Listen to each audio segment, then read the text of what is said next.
S masters. இப்போ அடுத்து என்ன சொல்றாங்கன்னா, இப்போ பார்த்தது வந்து ஆணவம் செய்யக்கூடிய அந்த முழு மறைப்பு. அந்த அதாவது பேரறியாமை அப்படின்னு சொன்னாங்க. அந்த உறக்கத்துல தான் அந்த பேரறியாமை அப்படிங்கிறது நடக்குது. இப்ப என்ன சொல்றாங்கன்னா, ஆணவத்தால் உண்டாகும் அந்த மயக்க உணர்வு பற்றி இங்க வந்து சொல்றாங்க. இனி ஓரளவில் உள்ள அந்த அறியாமை என்றால் என்ன என்பதை கூறுவோம். இப்ப ஆணவத்தினுடைய 2 பிரிவு வந்து சொன்னாங்களே, ஒண்ணு வந்து பேரறியாமை, மற்றொன்று ஓரளவில் அறியாமை. பேரறியாமை பற்றி நம்ம பார்த்தாச்சு. உறக்கத்துல அதான் நடக்குது. அந்த கேவல நிலைய. ஓரளவில் அறியாமை அப்படின்னா என்ன அப்படின்னு அவங்க சொல்ல போறாங்க. ஓரளவில் உள்ள அறியாமை என்றால் என்ன என்பதை கூறுவோம். எங்கும் செறிந்த இருளிடத்தில் ஒரு விளக்கை ஏற்றினால் அவ்விளக்கொளியில் இருள் சிறிது விலகுகிறது. ஓகே, இப்ப நம்ம வந்து எல்லா இடத்துலயும் ஒரே இருளா இருக்கு. ஒரு சின்ன கேண்டில்ல நம்ம ஏத்தணும் அப்படின்னா அந்த விளக்கொளியில அங்க இருக்கக்கூடிய அந்த இருள் வந்து சிறிது விலகுது. அந்த இடத்துல மட்டும் அந்த பொருட்கள் நம்மளால பார்க்க முடியும். கொஞ்சம் வெளிச்சத்தை அது கொடுக்கும். ஆனால் அது முற்றிலும் நீங்கி விடவில்லை. நீங்காதிருக்கிற அந்த இருள் விளக்கொளியின் காரணமாக முன்பு போல பொருட்களை முற்றிலும் மறைக்க முடியவில்லை. அப்போ அந்த இருளானது அந்த விளக்கொளியின் காரணமாக முன்னாடி மாதிரி அந்த பொருளை முற்றிலும் மறைக்க முடியாம அது வந்து கொஞ்சம் அந்த விளக்கினுடைய வெளிச்சத்தினால அந்த இருள் வந்து அந்த இடத்துல மறைந்திருக்கு அப்படின்னு சொல்றாங்க. ஆனால் அது வேறு ஒரு காரியத்தை செய்கிறது. விளக்கொளியானது பொருட்களை புலப்படுத்துகிற போது இருளானது அந்த ஒளியோடு கலந்து பொருட்களை மங்கலாக புலப்படும்படி செய்கிறது அப்படின்னு வந்து சொல்றாங்க. அப்போ இந்த விளக்கொளியானது அந்த பொருட்களை புலப்படுத்துகிற போது இருளானது அந்த ஒளியோடு கலந்து பொருட்களை மங்கலாக புலப்படும்படி செய்கிறது. இப்ப நல்ல லைட்டை போட்டுட்டு நம்ம ஒரு பொருளை பாக்குறதுக்கும் இருட்டா இருக்கிற நேரத்துல சின்ன கேண்டில் வச்சு இந்த பொருளை பார்க்கறதுக்கும் வித்தியாசம் இருக்கு இல்லையா? அதை வந்து இங்க சொல்றாங்க. அந்த விளக்கொளியானது அந்த பொருட்களை புலப்படுத்துகிற போது அங்க இருக்கக்கூடிய அந்த இருள் அந்த ஒளியோடு அந்த வந்து கலந்து அந்த பொருட்களை அப்படி மங்களா நமக்கு வந்து புலப்படும்படி அது செய்யுது. தரையில் கிடக்கும் அந்த கயிற்றை பாம்பு என்று தவறாக கருதும்படி செய்கிறது. இதுவும் இருட்டுல நம்ம வந்து அப்படிதான் ஒண்ணும் பயந்துருவோம் இல்லையா? தரையில் கிடக்கக்கூடிய அந்த கயிற்றை நம்ம பாம்பு அப்படின்னு தவறாக கருதும்படி அது செய்கிறது. இவ்வாறு இருள் ஒளியோடு சேர்ந்து பொருளினுடைய இயல்பை வேறுபடுத்தி காட்டுகிறது. அப்ப அந்த இருளானது அந்த ஒளியோட சேரும் போது பொருளினுடைய இயல்பையே வேறுபடுத்தி நமக்கு காட்டிடுது அப்படின்னு சொல்லி இந்த கயிற்றை பாம்பு என்று தவறாக என்றதையும் அவங்க சொல்றாங்க. அப்ப இந்த புற இருளினுடைய செய்கை போல அக இருளாகிய அந்த ஆணவத்தின் செயலும் அமைகிறது. கம்பேர் பண்றாங்க. இப்ப புற இருள்ல நம்ம என்ன சொன்னோம் அப்படின்னா ஒரு சின்ன ஒரு ஒளி இருந்தா கூட அந்த இருளானது அந்த ஒளியில போய் கலந்து அந்த பொருளினுடைய இயல்பையே வேற மாதிரி காட்டுது. அது வந்து ஒரு விஷயம். அப்ப இந்த புற இருளினுடைய செய்கையை மாறியே இந்த அக இருளாகிய ஆணவத்தினுடைய செயலும் அமைகிறது. ஆணவம் இருள் என்றால் அதனை வந்து நீக்கும் விளக்கு போன்றது மாயை. இப்ப ஆணவம் இருள் என்றால் ஆணவங்கிறது இருள் அப்படின்னா அதை நீக்கக்கூடிய விளக்கு அப்படிங்கிறது மாயை.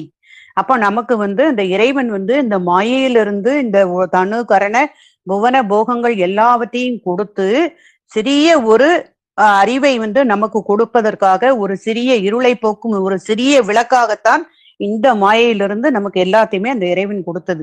அத வந்து இங்க சொல்றாங்க, ஆணவம் இருள் அப்படின்னு நம்ம சொன்னோம்னா அதை நீக்கக்கூடிய ஒரு சிறிய விளக்கு போன்றது அந்த மாயை அப்படின்னு சொல்றாங்க. அப்ப நமக்கு வாய்த்துள்ள இந்த ஐம்பொறிகளும் மனம் புத்தி போன்றவையும் மாயை நின்றும் தோன்றிய கருவிகளே என்பது நாம் அறிந்தது. அப்ப நமக்கு இந்த அந்த கரணங்கள் நமக்கு எல்லா தத்துவங்களும் இருக்கு இல்லையா? அப்ப வந்து உங்களுக்கு ஆன்ம தத்துவங்கள் அதே மாதிரி இப்ப உங்களுக்கு வித்யா தத்துவங்கள் இது எல்லாமே வந்து உங்களுக்கு மாயை தான். சிவ தத்துவம் சுத்த மாயையா இருக்கட்டும், வித்யா தத்துவங்கள் அசுத்த மாயை, ஆன்ம தத்துவங்கள் பிரகிருதி மாயை. அப்ப அதுல இருந்தா எல்லாமே நமக்கு வந்து இங்க கொடுத்துருக்காங்க ஆன்ம தத்துவங்கள் உண்டு இல்லையா? அப்ப இந்த மனம் புத்தி போன்றவையும் மாயை நின்று தோன்றிய கருவிகளே என்பது நாம் அறிந்தது. இக்கருவிகளுடைய செயல்பாட்டினால் அதாவது மாயா மலத்தினுடைய சேர்க்கையால் ஆணவ மலத்தினுடைய சக்தி சிறிது விலகுகிறது. அப்ப இதுல வந்து இந்த மாயா கருவிகள் இந்த கருவிகளுடைய செயல்பாட்டினால இந்த மாயாமலத்தினுடைய சேர்க்கையினால நமக்கு இந்த ஆணவ மலத்தினுடைய சக்தி சிறிது விலகுகிறது. அப்போ இந்த தனுகரண புவன போகம் எல்லாத்தையுமே மாயையிலிருந்து படைத்து இறைவன் இந்த உயிருக்கு கொடுத்து இந்த உலகத்துல வினையை அனுபவித்து அனுபவித்து இந்த ஆணவத்தை தேய வைக்கணும் அப்படின்னு சொல்லிதான் அவர் கொடுத்தது. அது மட்டும் இல்லாம அந்த சிற்றறிவும் இந்த ஐம்பொறிகள் மூலம் ஐம்புலன்கள் மூலம் அது சிற்றறிவையும் அது பெறணுங்கிறதுக்காக இந்த மாயையிலிருந்து எல்லாமே கொடுக்கப்பட்டது இல்லையா? அந்த ஆணவ மலத்தினுடைய சக்தி சிறிது சிறிது விலகுகிறது, அறிவு விளங்குகிறது. மாயையின் காரணமாக ஆணவ இருள் முன்பு போல அறிவை முற்றிலும் மறைக்க முடியவில்லை. அப்ப இறைவன் இந்த மாயிலிருந்து இந்த ஐம்பொறிகள் எல்லாமே நமக்கு அந்த தனுகரண பூன போதெல்லாம் கொடுத்த பிறகு முன்ன மாதிரி அந்த இருளாகி அந்த ஆணவம் அந்த அறிவை மறைக்க முடியல, கொஞ்சம் பெட்டரா இருக்குன்னு வச்சுக்கோங்க. அந்த மாதிரி சொல்றாங்க. சோ ஆணவ இருள் முன்பு போல அறிவை முற்றிலும் மறைக்க முடியவில்லை. ஆனால் அது இப்பொழுது வேறு ஒரு காரியத்தை செய்கிறது. அதுக்கு பல வேற ஒரு காரியத்தை செய்து மாயா கருவிகளால் விளங்கும் அறிவை விபரீத அறிவாக மாற்றி விடுகிறது.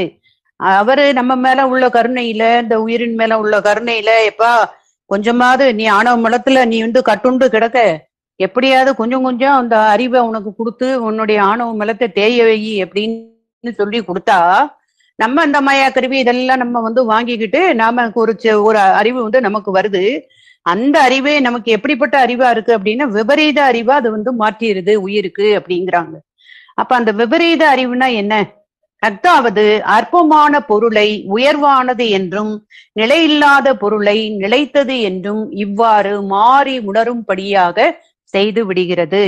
அப்போ நமக்கு இந்த விபரீத அறிவு, விபரீதன எதிரா உள்ள ஒரு அறிவு இல்லையா?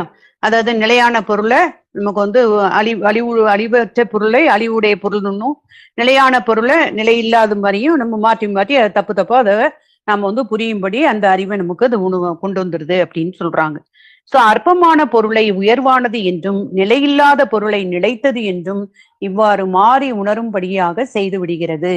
இவ்வாறு ஆணவ இருள் மாயையோடு கூடிய நிலையில் உயிருக்கு மயக்க உணர்வை உண்டாக்குகிறது. அப்ப அந்த ஆணவ இருள் இப்ப மாயை மாயையில தான் எல்லாமே கொடுத்துருக்காங்க. கொடுத்த அந்த மாயையோடு கூடி இந்த ஆணவ இருள் அதோட சேர்ந்தவுடனே அந்த உயிருக்கு மயக்க உணர்வை கொடுத்துட்டு, அப்ப விபரீத உணர்வு, அந்த விபரீத உணர்வே மயக்க உணர்வு தான். தப்பா நினைக்குது. நிலையானதை நிலை இல்லாதது என்றும் நம்ம ஒரு அற்பமான விஷயத்த உயர்வானதுன்னு நம்ம அப்படி மயக்கத்துல நினைச்சுக்கிட்டு இருக்கோம் அப்படிங்கிறாங்க. சோ அது மயக்க உணர்வை உண்டாக்குகிறது. நாமெல்லாம் நமக்கு வேறாகிய உடம்பையே நாம் என்று எண்ணிக்கொண்டு இருக்கிறோம். இது மயக்க உணர்வு தானே அப்படின்னு சொல்றாங்க. சோ நாம எல்லாருமே நமக்கு வேறாகி இந்த உடம்பையே நாம் என்று எண்ணிக்கொண்டு இருக்கிறோம். இந்த நான் யார் அப்படின்னா நாம இந்த ஆன்மா இல்லையா? அதை விட்டுட்டு இந்த உடல் தான், இந்த பேர் தான், இந்த புகழ் தான், இந்த பதவி தான், இந்த நம்ம இந்த ஞானேந்திரியங்கள் தான், கர்மேந்திரியம் தான், இப்படி இதைதான் நான் நம்ம சொல்லிக்கிட்டு இருக்கமே ஒழிய உண்மையா இது நான் யாருங்கிறது நமக்கு தெரியல. அப்ப இதுவே ஒரு பெரிய மயக்க உணர்வு தான் அப்படின்னு சொல்றாங்க. சோ நமக்கென்று என்ன உடைமை இருக்கிறது? நாம் பிறக்கும் போது எதையும் உடன் கொண்டு வரவில்லை, இறக்கும் போதும் எதையும் உடன் கொண்டு போவதும் இல்லை. அப்படி இருக்க எனது எனது என்று எண்ணி உடைமைகளை சேர்த்து கொண்டு இருக்கிறோமே, அதுவும் மயக்க உணர்வு தான். இது மயக்க உணர்வு தானே. இம்மயக்க உணர்வே ஓரளவில் அறியாமை என்று முன்னே குறிப்பிடப்பட்டது அப்படின்னு சொல்றாங்க. சோ இந்த ஓரளவில் அந்த அறியாமை அப்படிங்கிறது என்ன அப்படின்னா அந்த மயக்க உணர்வு, இந்த விபரீத உணர்வு, இதைத்தான் அவங்க ஓரளவில் அறியாமை அப்படின்னு அவங்க சொல்றாங்க. சோ அந்த எப்ப அந்த இருள் இந்த இருள் கொஞ்சம் ஒளியில அந்த இருள் போய் கலந்து அங்க பார்க்கக்கூடிய அந்த பொருளினுடைய இயல்பையே தன்மையே அது மாற்றி காட்டுது இல்லையா? அதே மாதிரி நமக்குள்ள இருக்கக்கூடிய அந்த அகைருளாகிய ஆணவம் மாயையிலிருந்து உனக்கு ஐயோ சிற்றறிவு உனக்கு வரட்டும், கொஞ்சம் கொஞ்சமா ஆணவம் தேயட்டும்னு கொடுத்த அந்த விஷயத்த இந்த உயிரானது அந்த அந்த ஆணவம் அந்த மாயையோடு சேர்ந்த உடனே அந்த உயிருக்கு என்ன உணர்வு வந்துட்டான்? மயக்க உணர்வையும் விபரீத உணர்வையும் தான் அது தோற்றுவித்தது அப்படின்னு அவங்க சொல்றாங்க. அப்ப இந்த உணர்வுக்கு பேர் தான் ஓரளவில் அறியாமை அப்படின்னு சொல்றாங்க. எனவே இதுவும் ஆணவம் தான் அப்படிங்கிறது நமக்கு இங்க தெரியுது. 2 விதமா அதை சொல்றாங்க. சோ ஆணவத்தினுடைய தன் இயல்பும் பொது இயல்பும் அப்படின்னு 2 விஷயத்த இங்க சொல்ல போறாங்க. இதுவரை கூறியவற்றால் ஆணவ மலத்தினுடைய இயல்பு 2 என்பது புலனாகும். இப்ப ஆணவத்தினுடைய 2 வகைகள் பார்த்தோம். நமக்கு பேரறியாமை, ஓரளவில் அறியாமை அப்படின்னு பார்த்தோம். இப்ப ஆணவத்தினுடைய அந்த இயல்பு என்ன அப்படிங்கிறத பார்க்க போறோம். அதுல வந்து 2 இருக்குது அந்த இயல்பு. ஒன்று வந்து மாயையோடு சேராத தனி நிலையில் அந்த ஆணவ மலம் உயிருக்கு பேரறியாமையை தருதல். மற்றொன்று மாயையோடு கூடிய நிலையில் உயிருக்கு ஓரளவில் அறியாமையை தருதல். இப்ப நம்ம பார்த்தோம் இல்லையா அந்த 2 வகை, அதை தான் இங்க சொல்றாங்க.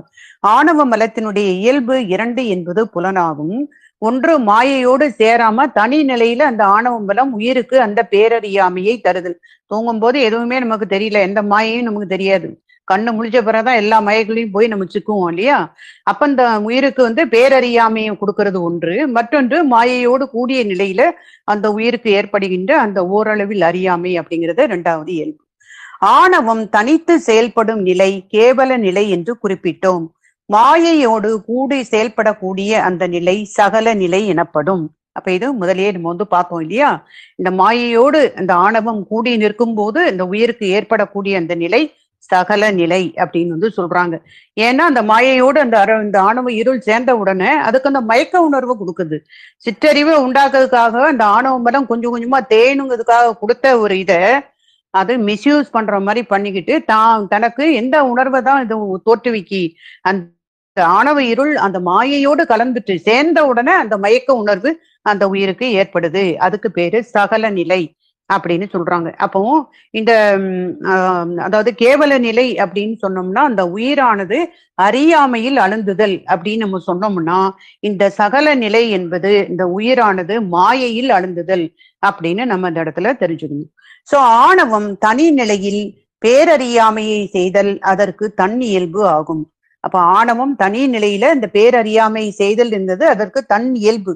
அது ஏன் அந்த ஆணவத்தினுடைய அந்த தன் இயல்பு அதுதான். தனி நிலையில அது பேரறியாமையை தான் செய்யும். அது மாயையினுடைய சேர்க்கையை பெற்று விடத்து அது மயக்க உணர்வை செய்தல் அதற்கு பொது இயல்பு ஆகும் அப்படின்னு சொல்றாங்க. சோ அப்போ இந்த இடத்துல ஆணவம் தனி நிலையில இந்த பேரறியாமை அல்லது இந்த கேவல நிலை அப்படிங்கிறது அந்த உயிருக்கான ஒரு தன் இயல்பு அப்படின்னு சொல்றாங்க. அதே நேரத்துல அந்த 2வது சகல நிலை இருக்குல்லையே அந்த மயக்க உணர்வு பெறக்கூடிய அந்த நிலை அது வந்து அதற்கான பொது இயல்பு அப்படின்னு வந்து சொல்றாங்க. உயிரினுடைய பொது இயல்பு. எனவே தனி நிலையிலும் அந்த மாயையோடு கூடிய பொது நிலையிலும் ஆன்மாவுக்கு அறியாமையை தருதலே ஆணவத்தினுடைய இயல்பு அப்படின்னு சொல்றாங்க. எந்த தனியா நின்னாலும் சரி அதை மாயையோடு கூடி இருந்தாலும் சரி அந்த ஆன்மாவுக்கு அறியாமையை தருதல் தான் இந்த ஆணவத்தினுடைய இயல்புன்னு சொல்லிட்டாங்க. சோ ஆணவத்தினாலதான் இந்த 2 நிலையுமே அதுக்கு வந்து ஏற்படுது. இது பற்றியே அறியாமை ஆணவம் என்று குறிப்பிட்டார் ஆசிரியர். அதனால அறியாமை தான் ஆணவம் அப்படின்னு அவங்க சொல்லியிருக்காங்க. ஏன்னா அந்த ஆன்மா வந்து தனி நிலையிலும், தனி நிலைன்னா இப்ப உறக்க நிலை, இந்த பேரறியாமை அப்படிங்கிற நிலை, அது மட்டும் இல்லாம மாயையோடு கூடிய அந்த நிலையிலும் இந்த ஆன்மாவுக்கு அறியாமையை கொடுக்கக்கூடியது இந்த ஆணவம் தான் அப்படின்னு அவங்க சொல்றாங்க. சோ இது பற்றியே இந்த ஆசிரியர் என்ன சொல்றாங்கன்னா அறியாமை ஆணவம் என்று குறிப்பிட்டார். இத்தொடரினும் நடுவே தருவது என்ற ஒரு சொல்லை வருவித்து அறியாமையை தருவது ஆணவம் என கொள்ள வேண்டும் அப்படின்னு வந்து சொல்றாங்க. சோ அந்த அறியாமையை தரதே ஆணவம் தான் அப்படின்னு வந்து சொல்றாங்க. சோ ஏன்னா அறியாமையே அறிவுன்னு அது நினைக்குது. அதையும் இங்க வந்து நமக்கு சொல்லி முடிக்கிறாங்க மாஸ்டர்ஸ். அப்ப இதுல வந்து அதனுடைய தன்னியல்பு என்ன, பொது இயல்பு என்ன, ஆணவத்தினுடைய 2 வகைகள், அது வந்து நமக்கு 2 நிலைகள் அப்படின்னு சொல்றாங்க. கேவல நிலை அண்ட் சகல நிலை அப்படின்னு வந்து சொல்றாங்க. சோ இந்த கேவல நிலையா இருந்தாலும் சரி சகல நிலையா இருந்தாலும் சரி இந்த ஆன்மாவுக்கு இந்த அறியாமையை கொடுக்கிறது இந்த ஆணவத்தினுடைய இயல்புதான் அப்படின்னு சொல்லி முடிக்கிறாங்க மாஸ்டர்ஸ். S masters. நன்றி மாஸ்டர்ஸ்.